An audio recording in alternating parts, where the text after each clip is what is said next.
starting with this pole at the very southeast of 3 South Red Oak. And this tree is leaning against it. Here you can see the tree leaning on the wires. This tree is about to be.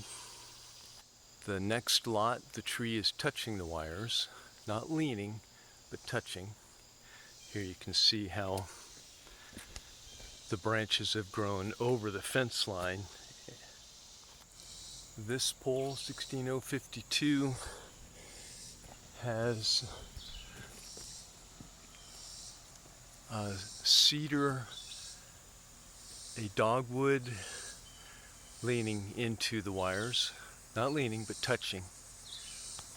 The next lot over, we've got a dogwood touching the wires.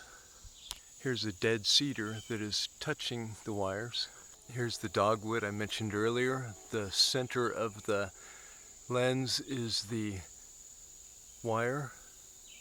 Here's a live cedar growing into and touching the lower wire. The next lot over, we have appears to be a red bud leaning on the wires, not just grown into it. At this pole, 16051, there's an oak and a maple, I believe a soft maple, growing right up into it and kind of really entangled in that. Then there's a cedar touching. None of these trees have been documented twice. I can't see in this area above my head if it's interfering or not. From this location I can see a hickory, even some honeysuckle bush is growing what looks like 20 feet high there. Some other unidentified trees touching the lines, not leaning on them.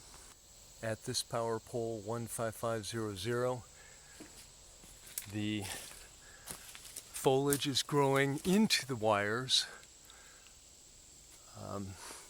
Thoroughly into the wires. That looks like a grapevine. And lastly, a redbud is growing into it, and this hackberry also. Right there. Not leaning on it, but growing well into it. Additionally, here's a dead oak that it's obviously dead throughout. If that falls, the wires are right there. It's definitely within arc length of snagging it. This big tree is probably 85 feet high, and it's close to the power lines, which are right there. There's the pole. If this falls, it's going to take out that power line easily. There's the power lines, and here's a walnut, heavily weighted right over it, just 23 feet away, ready to fall when it wants. There's not much access back here. You can get within some places, probably within 15 feet laterally away from the line, but you're blocked by these huge mature trees, which are not a threat. In some cases, there's deep mud ruts. I could not get a pickup back here. It hasn't rained in about 14 weeks, and it's still sticky, deep mud. And there's even larger ruts. These are crevices that floodwater goes into. Big rocks, intraversible with a pickup.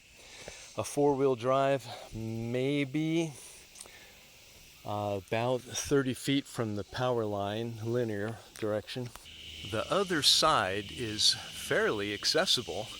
It's very typical by this backyard. There's one, another, and here's an open gate on the driveway, so that looks quite easily doable from this perspective. That concludes the 600 feet of maintenance required on that power line.